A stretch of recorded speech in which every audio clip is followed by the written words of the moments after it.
Well, welcome everybody here in the premises of the Bruno Kreisky Forum, as well as a welcome to all the people who listen to us at the Falter podcast.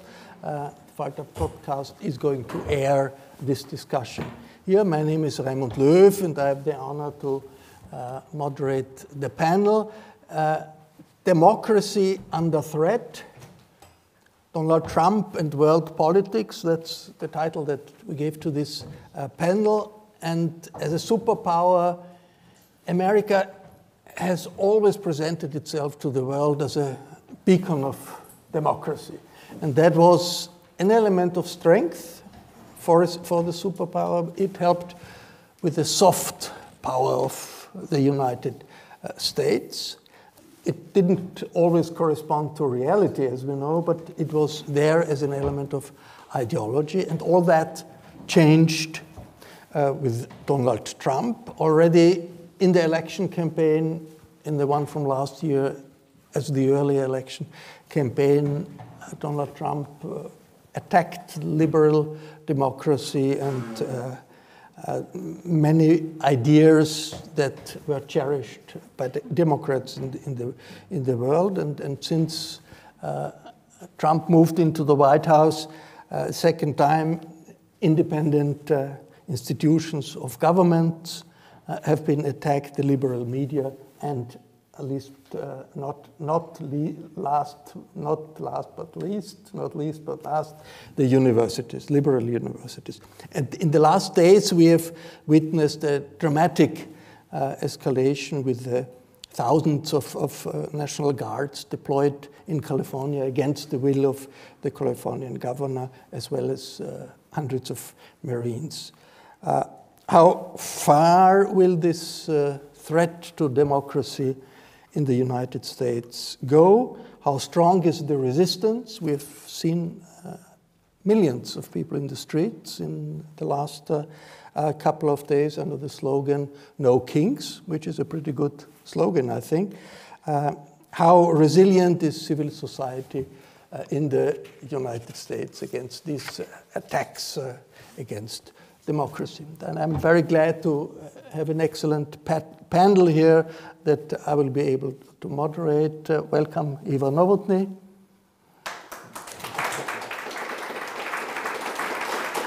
Eva Nowotny has been ambassador to London, Paris, and Washington, D.C. Right. And she is not unknown to you here because she's vice president of the Kreisky Forum. And I'm honored to welcome here Professor Mitchell Ash. Hello. Hello. Thanks for joining us. Mitchell Ash is Professor Emeritus of Modern History at the University of Vienna. He has published dozens of books and has participated in quite a lot of discussions on recent American politics. And joining us from Washington, D.C. via remote connection is Thomas Carothers. Welcome in the discussion.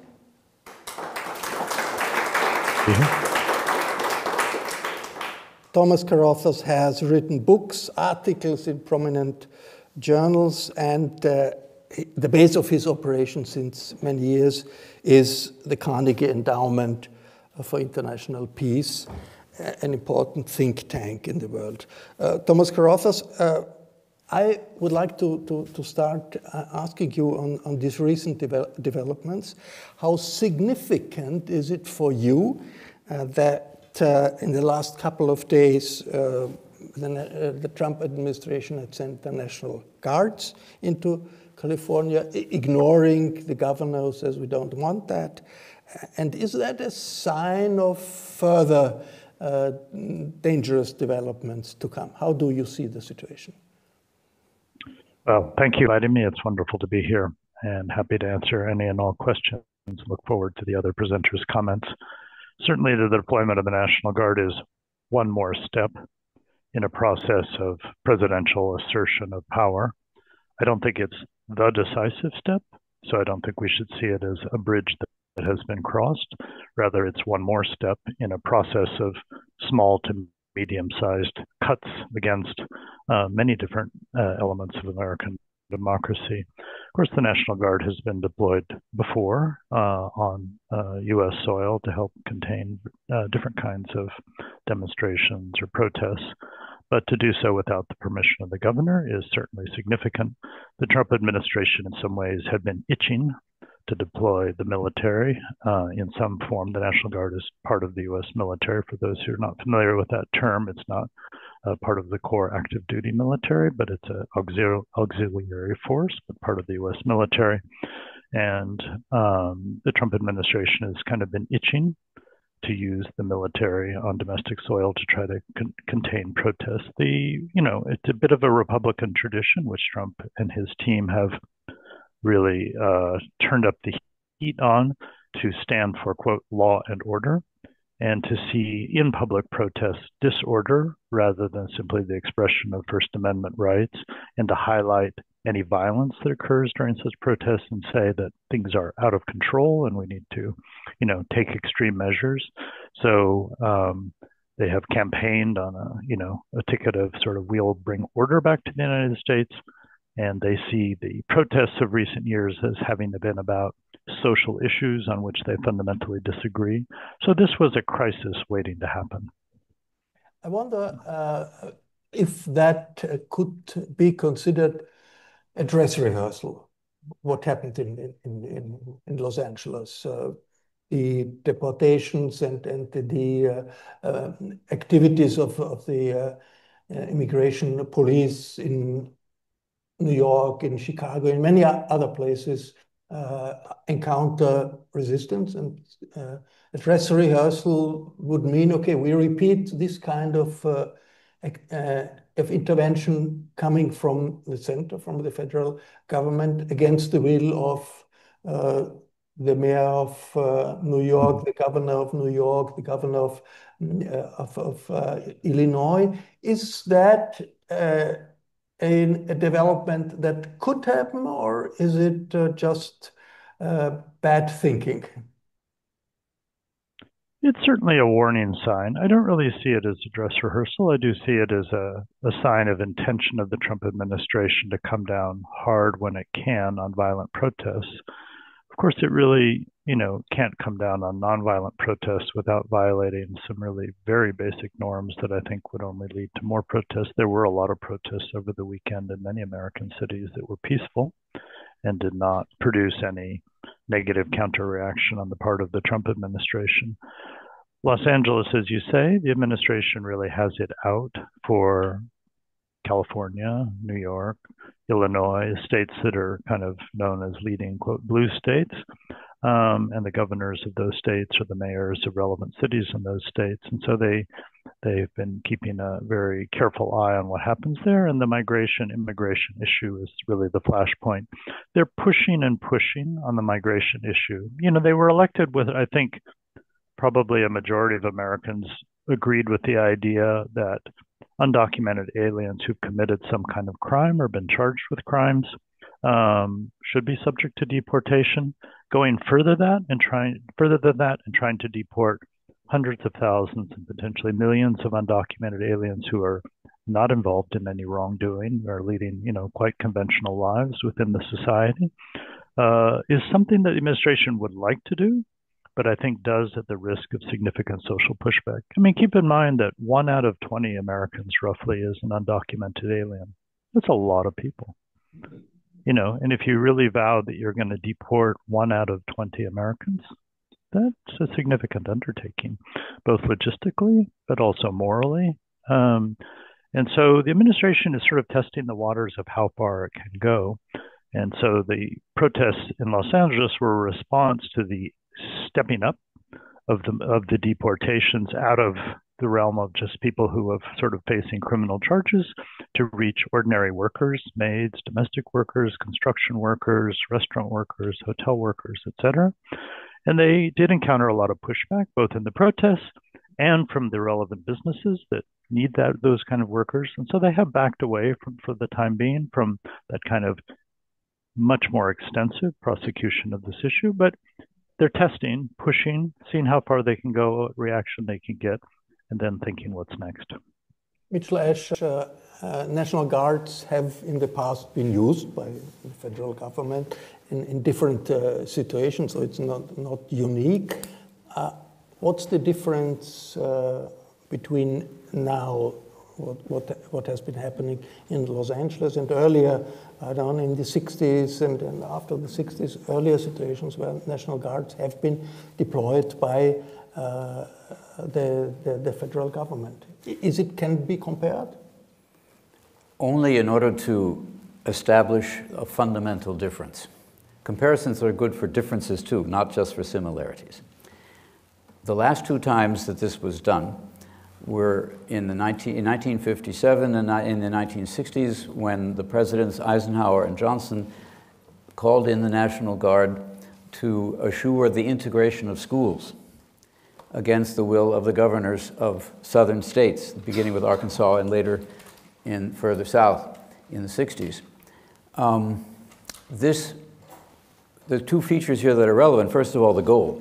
The goal was to assure greater equality, to assure the fulfillment of the promise in the Declaration of Independence, which, by the way, unfortunately has no legal status. People keep forgetting that the wording of the Declaration is nowhere to be found in the Constitution except in a few clauses, but we can go into that later. So the goal is fundamentally different. What we're talking about now is the reverse of assuring greater equality. Trump and his minions have made quite clear that they are not interested in achieving greater equality, but rather establishing a rule by us, whoever that may be, defined as us, and against them. And that's rather different, I would say, as with respect to the goal. But the means are also different. When the National Guard was called in the cases I'm describing, there was some pushback from the states in question, of course. George Wallace said, "Over my dead body," and so on. But in the end, consensus was achieved that this was legal, and the move was therefore accepted, although unwillingly, by the states in question. This is not the situation we're in now. So also with respect to the means, there's a rather fundamental difference. The governor of California said quite clearly that he did not think that it was necessary to do this, and therefore challenged Trump to prove that it was necessary, which Trump did not do, but simply reasserted what he had claimed before, that there was insurrection. The word insurrection is relevant in this context. In the case of the South, back in those earlier periods, the word insurrection was not used. In that time, the use of the National Guard was a political sign of the opening up of the American democracy, of the integration of parts of the society who had been excluded. There was an overwhelming consensus from the rest of the country for doing this. This needs to be made clear. At least down the line there was. And that is not so clear that that will be the case now. And now, could it also be the case that this use of the National Guard also means there is a turn? It's a turning point for the American system, now not in the direction of opening democracy and more open society, but in an authoritarian way. Is this for you a moment of turning American democracy in an authoritarian direction? I'll be very curious to hear what our expert in Washington has to say about this, but I myself have spent the last few years, and I'm continuing to write about the renegotiation of the relationship of science and politics in times of regime change. And that is what I think is happening now. We are seeing a regime change in the United States. It's hard at this point to say from what to what. That's something historians do afterwards. But we're in the middle of a fundamental change. And that seems to be very important to say. It's not just a new administration doing something different from its predecessors. This was clear from day one, when amongst the flood of executive orders, Trump signed the executive order ending birthright citizenship for illegal, so-called, the children of illegal immigrants, that is, irregular immigrants who had come in without papers. That was a direct violation of the 14th Amendment, which says nothing about any modifications, but simply says anyone born in the United States is a citizen. Of course, the original intent was to make the slaves, the former slaves who had been freed by the 13th Amendment, into citizens of the United States with full rights. That was the original idea. We're back to the comparison between a different purpose and a different means. The means in this case, not only this one executive order, but flooding the zone is also part of the sign that what we're talking about is a regime change, because when Steve Bannon originally suggested that idea of flooding the zone with what, you know what, he was just talking about confusing the media. Now it is the strategy for confusing the opposition and making it impossible or extremely difficult to unify around a single issue, because there are so many issues being posed at the same time, so many institutions being threatened at once, that it's very difficult to find a common strategy. This is clearly a sign, at least to me as a historian, that something special and very specific is underway. But the regime change has a complex structure. It's not as simple as many media are trying to make it. At least three elements are there, it seems to me. First is, of course, Trump himself, who already said in 2016 that he thought the Article 2 of the Constitution, which is the article that specifies the power of the presidency, gives him the right to do anything I want. This is a quote. And he now wants to see that realized. And he also wants revenge for all the things that didn't happen the way he wanted them to happen during Trump 1, and all of the attacks that have been made against him during the campaign and so on. But that's only part of the complex that we're talking about. You do remember Elon Musk. He is no longer formally in a position with the government, but DOGE is still there. DOGE, the Department of Government Efficiency, is still there. The damage that was done and is going to be very difficult to undo. Musk seems to have thought, like so many businessmen who have one great idea who keep applying that idea to the rest of their lives, he seems to have thought that what he did with Twitter was a good model for handling the state, the American state. It wasn't. But, and it wasn't planned, this part wasn't planned. It seems to me clear. This was Musk's own idea. But the fact that it's being continued, even though he's no longer there, is relevant. The third element in the structure is Project 2025. I could hold a whole lecture about, but won't. A huge 900-page document, thick booklet, 900-page document, plans of the future by the Heritage Foundation with multiple authors, a preface by J.D. Vance, not coincidentally, in which much of what is now happening was already outlined as a policy goal. So it seems to me clear that we should be clear about this, that we should not pretend that this is just a normal change of administration, just a little more radical than its predecessors. So I agree with our colleague that it is now proceeding in steps, pushing the envelope, it's called. This is what populists always try to do, see how far they can go. I agree with that, but the initial wave of executive orders shows that something much more fundamental is planned. Eva Nowotny, regime change is a slogan that has been used in international politics quite often. Do we have to adapt this concept, use that concept in order to understand what's happening in the United States? Well, I don't know whether we have, I wouldn't say that we have to use the concept of regime change, but one thing is clear, that we are going through a transformation of the United States political system of a dimension unheard of so far, and where the outcome is, has a lot of open questions. Yeah? I would add something to what Professor Ash just has said. We've talked on numerous previous occasions about the importance of Project 25 here. And it's one of the lessons that we have to take. You have to listen to what people are saying, and you have to take it seriously what they write. Everything that is happening now is in a way outlined in Project 25. And it goes to executive orders that are almost taken verbatim from the texts that have been written there. So the whole, this is like a script for a play, you know, that is now put into reality. I would add to what Mitch Ash and Tom Carothers have said, I would add one more thing. I think we have to look at the whole narrative that has been built up. because what has been happening in Los Angeles, what has been happening in California, has no connection to what has been built up by the rhetoric of Trump and his collaborators, minions, whatever you have. We had a relatively peaceful civil protest against the overbearing behavior of ICE agents in Los Angeles. The immigration police. The immigration police, who mummed and without identification picked people off the streets, picked them up in parks, picked them out of restaurants, and transported them to God knows where, yeah?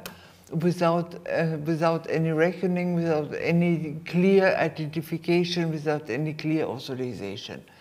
And these protests, in some cases, of course, led to limited violence, but they were, and here I think one can believe Governor Newsom as well as the mayor of Los Angeles, very easily controlled by the local police. The rhetoric that was built up in Washington was a completely different one, because there it was insurrection, Los Angeles, a city in flames, people dying. Trump on numerous occasions spoke of the deaths in Los Angeles. Nobody died. It was all rhetoric and build-up. And that brings me to the point which you were raising, Raimund. Of course that can happen somewhere else. It's very easy. I mean, you have protests, you have civil disobedience, and you blow it up by creating an artificial narrative around it to then justify all sorts of extreme measures. And in a way, this was not only sending in the National Guard against the will of the governor, but or overriding the expressed will of the governor, but also sending in the Marines, which is unheard of, because in the American Constitution, American soldiers are not supposed to oppose American population. I mean, this is an absolute no-no, and that was also sort of overridden by the government. And in that way, I think one has to be very watchful what may happen in other circumstances. I don't know whether the word dress rehearsal is the right term, because a dress rehearsal usually you have before a big performance. But similar events may very easily be created, and we have seen the rhetoric that was has already been in place against some other governors, Governor Tim Walz, the governor of Maine, the governor of Michigan. They've all been targeted in the most sort of harsh way by President Trump and Vance, and also Secretary of State Rubio, where, I mean,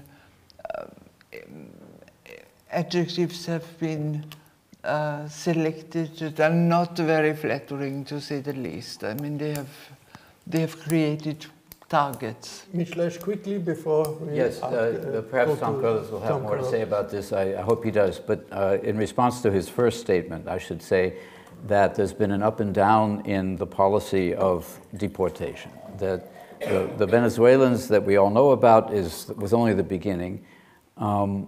It became clear that they were not capturing as many as they would need to in order to achieve the incredible goal that we've heard has been put up there, with millions, tens of millions being deported.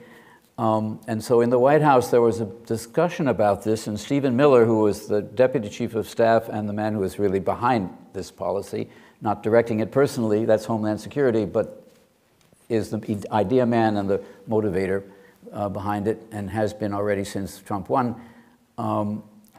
basically started to insist that the quotas need to be raised. We need 3,000 a day, he said. And the only way to do that was to raid Walmarts, to go to post offices, to go even to the immigration offices where irregular immigrants are going to check in to prove that they were actually trying to follow the procedures that they had been assigned.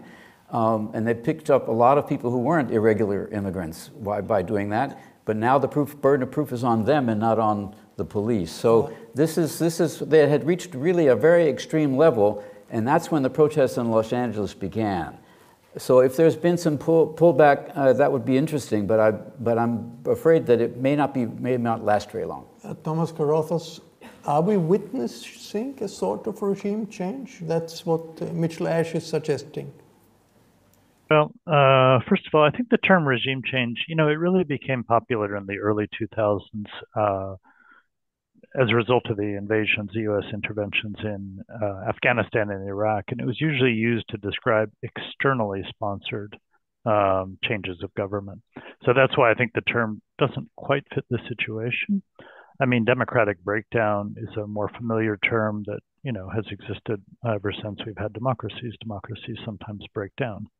So I think a better question would be, is this a breakdown of a basic democratic system or not? We've used the term in recent years, democratic backsliding, which then leads to a breakdown. So I certainly agree. I agree with everything the previous two panelists have just said. I'd characterize what's happening in the following terms. First, it is an attempted transformation of the political system in the United States, and that transformation has three parts to it. First is within the presidential power across the executive branch. It's an attempt to have a super presidentialist system in which the president has complete dominant authority over all parts of the executive branch. So that means independent agencies, less independent, the military politicized under the control of the president, and so forth. So first, the president trying to assert control across the executive branch in an absolute way. Second level of the transformation is then the executive branch versus the other two branches of government. So challenging the courts, the judicial system, saying we shouldn't have constraints on power. Challenging Congress and saying Congress shouldn't tell us what to do or not do. So first, super presidentialist within the executive branch. Second level is then you try to take over across the three branches of government. The third level is then across the society, any source of independent sort of power or criticism, you try to silence it, constrain it, intimidate it, whether that's a university, a law firm, a non-governmental organization, an independent media, and so forth. So this is an attempted transformation of the system that, of course, is anti-democratic in spirit. It's anti-democratic in practice. How far they wish to go, I think, is debatable. It's I think they'll go as far as they can until they meet enough resistance that stops them.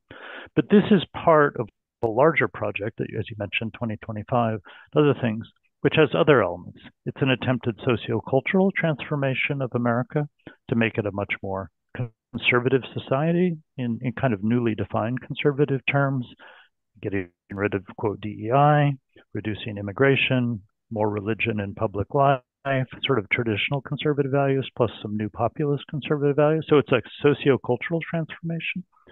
And then it's also an economic transformation, making the United States a more inward-looking economy, making the United States a less cooperative economy, less ally-oriented, higher tariffs, reduced trade relations, and so forth.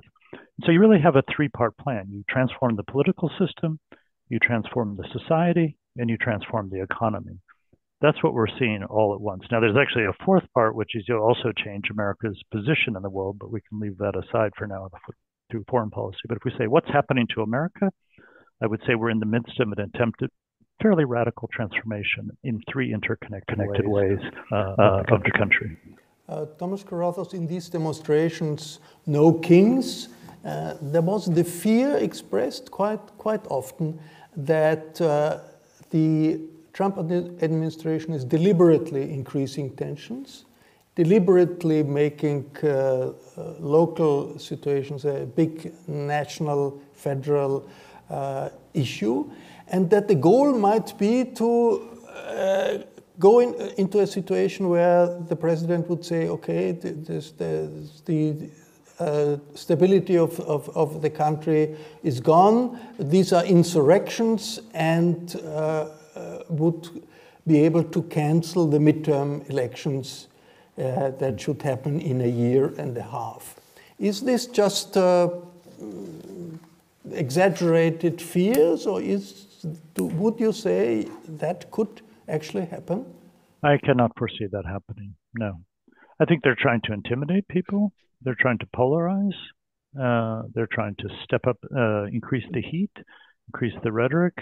But I don't foresee a scenario in which there's some kind of martial law or cancellation of elections and so forth. I see this as just a process of a bully pushing hard, trying to see what happens when he pushes hard. Anyone and anything that stands up to Trump, he tries to hit them in the face, see how they react. He doesn't tolerate any kind of opposition. He speaks in extremely harsh terms about people and things, which is part of his style. It has been since the beginning of his emergence as a politician. So it is a project, an anti-democratic project, but I don't, right now, things keep developing, but right now I don't foresee the scenario you described. Eva Nowotny, we are having this discussion on the day where the G7 is meeting in Canada, and this usually has been seen, these are the most powerful world democracies. What does all that do, I mean, to the G7? The free world, does it exist anymore with a authoritarian, with an American president going in the direction of authoritarian rule? Well, as some commentators have written recently, they speak of a G6+1, yeah, which in a way exemplifies what is really happening. You have on the one side, you have the Europeans, and they have invited Prime Minister Modi from India as a special guest, that should also be mentioned, who are in a way competing among each other, who has the better influence on Trump, who has more access to his thinking, who can perhaps be more counted as a persuader. And on the other side, you have President Trump, who ignores, overrides every kind of international rule that has been established, rules of behavior as well as legal norms and legal treaties and so forth. So this is a very, very, very difficult situation in a very troubled situation, because you have the conflict Iran-Israel, you have what is happening in the Middle East per se, Gaza, the Palestinians, you have so many spots of unrest and turmoil around the world, and Ukraine. We have had Prime Minister Zelensky today in Vienna as a special guest. I mean, the world situation could not be worse, in fact, and here we come into this situation where the leaders of the so-called free world have no more a consensus among themselves. I would like to add something to, just to tie up a little bit our previous discussion. I have spent 11 years professionally in the United States, and I've been in the States off and on, in between, all the time. So I venture to say that I have a very good view of the developments in the United States from the 1970s till today, yeah? And the problems with the political process in this country, the problem with the electoral system, the problem with democracy per se, is not just, and it has been exacerbated in a way by Trump and the dealings of the Trump administration. But many of the things have a history and have developed over the years gradually. The difficulty of the electoral system, the gerrymandering, the decisions of the Supreme Court, opening through the super PACs, the whole political scene for the influx of enormous sums of capital. I mean, all these are things that have been very detrimental to sort of democracy in its purer things. Mitchell Edge, is democracy still a part of American foreign policy? And what does it mean for the standing of the United States in the world if it disappears? What does it mean for democracy also on the international level? Let me try to answer that in two parts. The first part goes back to what Tom Carothers has said. Actually, we're rather more in agreement that it would appear. When he says that there was a transformation of the political system in the United States and that this is an anti-democratic project, it seems to me when I say regime change, we're saying the same thing in different words. It's just maybe because he was around at the time, he has a certain allergy to using the term that was applied to Iraq and other such countries before in a different way. But historians do this all the time. And so I'm less allergic to changing the meanings of certain terms, but especially when it seems justified to me to do so. But in reality, I think we agree. In fact, I agree very much with his actual description of what's going on. So this leads nicely, I think, into an answer to your question. But to do so properly, I would need to go back a little bit. I'm not going to go too long, but I'm going to go back a little bit into the past history.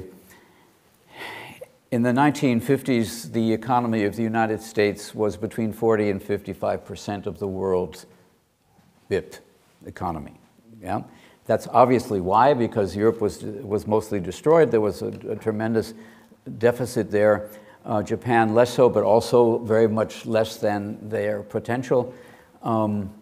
Japan, don't forget, is also part of the G7. Now, in that part, thanks to things that the United States did after 1945. But at the present, the United States economy is perhaps around 16% maximum of the world economy. So there has been a transformation of the world economic system in which the United States has had a relative decline. I don't mean to phrase that negatively. It's just a relative decline in terms of actual numbers. At the same time, the actual numbers of the world's gross national product has increased tremendously. So this is important to note. That's one of the reasons why America's percentage is much lower than it was before, because there's been tremendous growth since 2000, closely related to the financialization of the world economy. And democracy. I'm coming to it. There was talk, of the United States after the fall of communism being the world's sole superpower.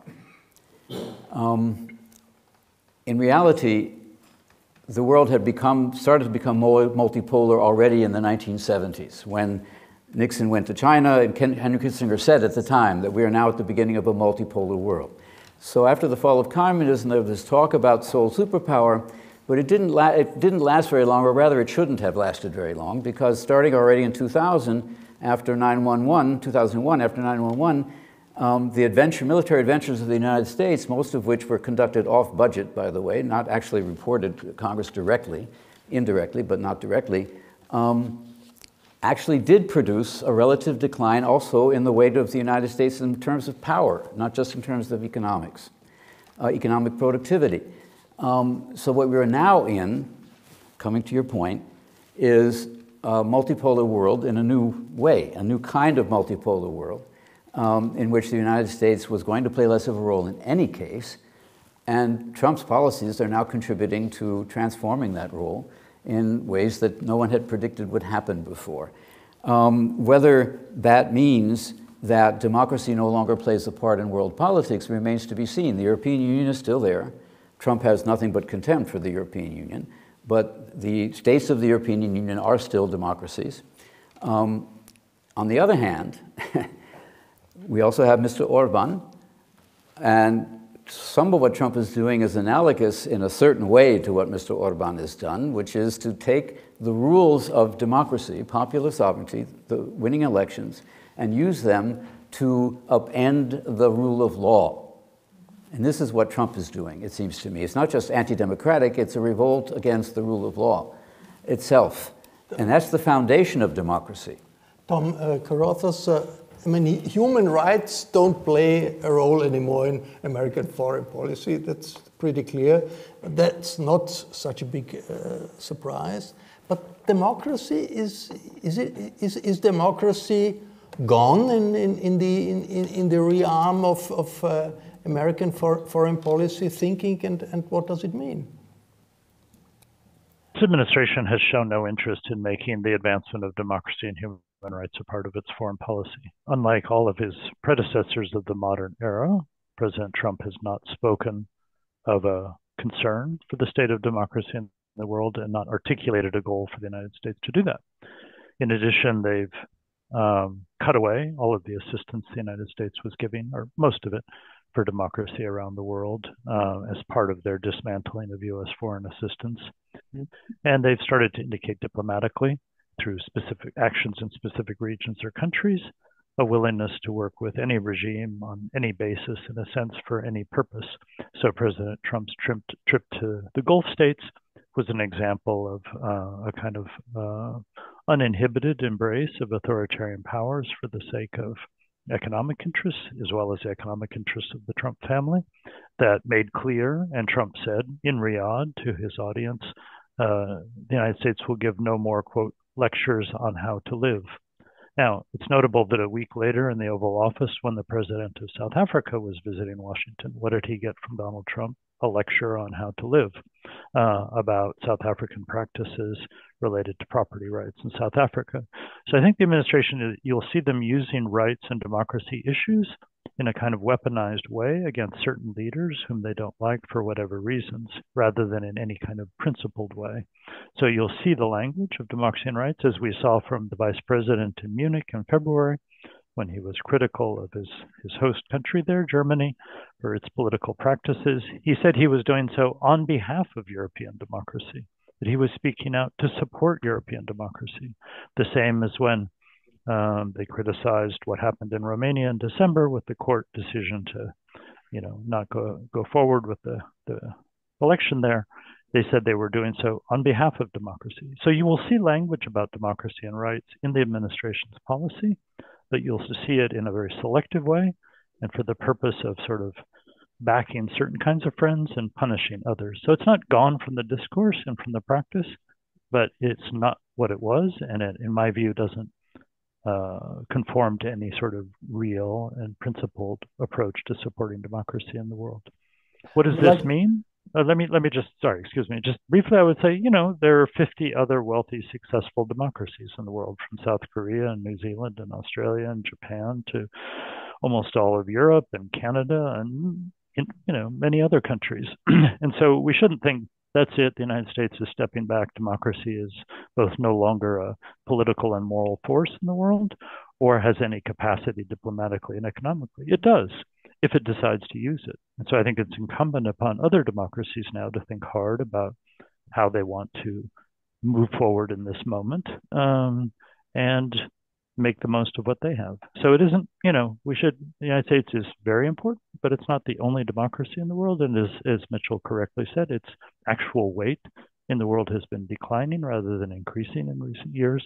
And so other democracies should act accordingly.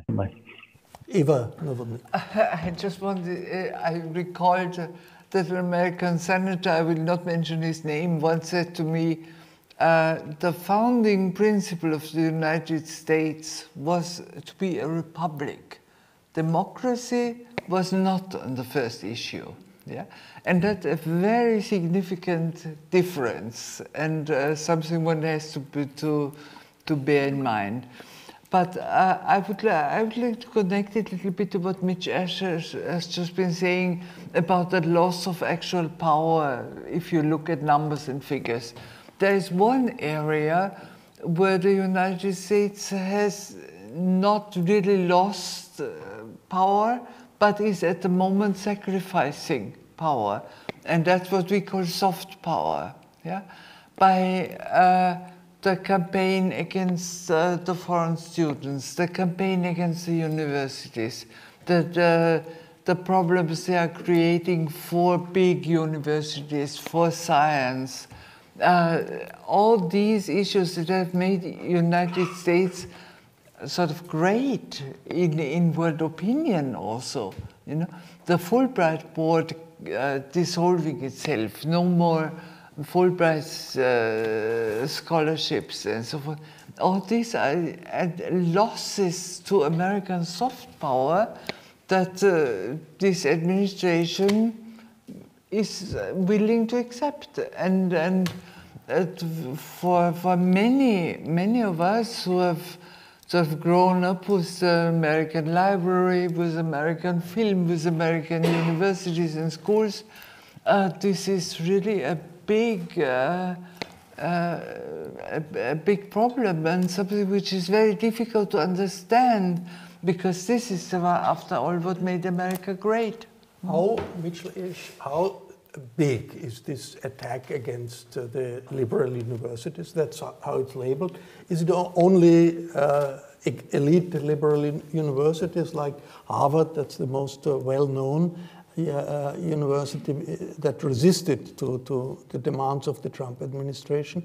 And I mean, is there an answer? Because obviously America is shooting itself in the foot, in all the feet it has, by turning foreign students away who later may help with inventions and with creativity in the country. Why is it happening, and how broad is this war against universities? Historians love irony. It's our favorite trope. And there are two ironies that work here that I want to name. The second one relates to your question, but the first is about economic policy. The tariffs that Trump has introduced were allegedly intended to restore manufacturing to the United States and, quote, make America great again. And almost every economic expert who has something to say, knows something about how tariffs actually work, say they're going to do the opposite.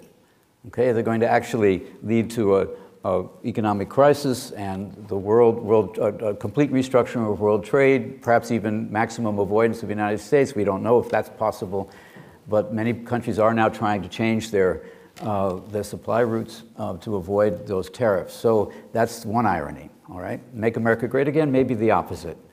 In the case of the universities, it's another irony, but quite similar, in that what has already made America great is now being dismantled, and indeed quite deliberately. And there are two dimensions to this that I like to name. The first is related to higher education. That's the universities, of course, being primarily educational and not only research institutions. So the higher education is a central question here. The attacks on Harvard for allegedly being too tolerant to anti-Semites and so on, of course, that's just a pretext. But the real plan and the real issue is what J.D. Vance already said in an interview before he became senator. What we need here is a new ruling class. Okay, so this couldn't be more straightforward. And that's why the foreign students need to be restricted. Not necessarily all thrown out, but restricted. Because higher education is going to be for homegrown people. It was like that before, I should remind everyone. Yeah? The number of foreign students have only begun to increase since the 1960s. It's not exactly so that the universities have always been like this.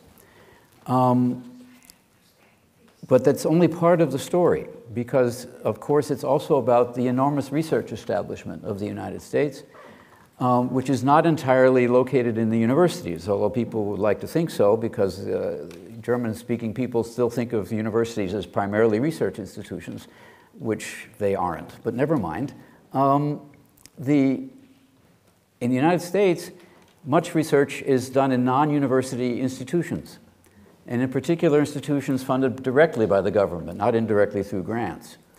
And Musk and Doge, their slash and burn tactics have already destroyed a large number of these institutions, even without the idea of wanting a new ruling class. It was just cutting the government without even thinking about what it was you were actually cutting. So even the Weather Service and even the government agency that is responsible for providing the data for the GPS systems got slashed. So it's a multi-pronged kind of thing. It's not all related to this we need a new working class strategy, although that's the primary goal. Ruling class. Yes. But it's also related to cutting the government regardless of the consequences. And these things are indeed taking away the greatness that had been there already. Tom Carothers, the American universities have been quite independent. Independent thinking was considered a virtue. Criticizing the government was also considered a virtue, and it happened on many universities. Is this war against the universities an attempt to control education, control academic life by the central government? And that if that would work, and in some it seems it works to a certain extent, it would mean an additional turn in the authoritarian direction. If the federal government can start really to control the universities and educational centers that had been independent and had been multicultural and had been able to criticize society. Is this part of the authoritarian turn? The attacks on the universities are unprecedented and they're tragic. It's a terrible thing to happen to the United States. I think they have two roots. I mean, Mitchell was talking about this. One is they have carried to a almost obsessive extreme the attack on what they consider to be the progressive agenda of diversity, equity, and inclusion. And they see universities as hotbeds of belief in those values, and they want to eliminate them from the universities and force the universities to back away from that whole way of thinking about, in a sense, a progressive, inclusive vision of American society. So they're trying to change that. Secondly, scientific knowledge in and of itself is threatening to the hard right agenda, because scientific knowledge and ideological objectives often clash with each other. They have an ideological objection to policies related to climate change that leads them into a climate denialism. Scientific knowledge challenges that. Scientific knowledge about health issues like vaccine runs up against the ideological belief that vaccines must be a form of government control and are therefore evil. So scientific knowledge is threatening to an ideology which is resistant to facts and to empiricism. Extreme ideologies operate on myths and operate on kind of primeval beliefs that are somehow pre-factual. And the hard right view of the world runs up against independent scientific knowledge. So the attack on universities has these two parts coming together. The attack on the sociocultural agenda of diversity, equity, and inclusion, which is a broader conservative project, together with the attack on scientific knowledge in order to question the elites and the sort of independent knowledge. Then you add to that, as Mitchell said, a kind of shrink the government, reduce government spending. That's sort of an extra twist on this that has cut a lot of the scientific money. Those three things together are the toxic mix that is leading to this unprecedented attack on universities. Well, the recorded part of our discussion is coming to an end now. Thank you very much for this fascinating insight, and I hope for all the viewers and all the listeners that you found it as helpful to understand what's going on in the US, as I would say it was. Bye-bye, and until the next time vom Kreisky Forum und auf dem Sender W24 und im Falter Radio. Bis zur nächsten Folge.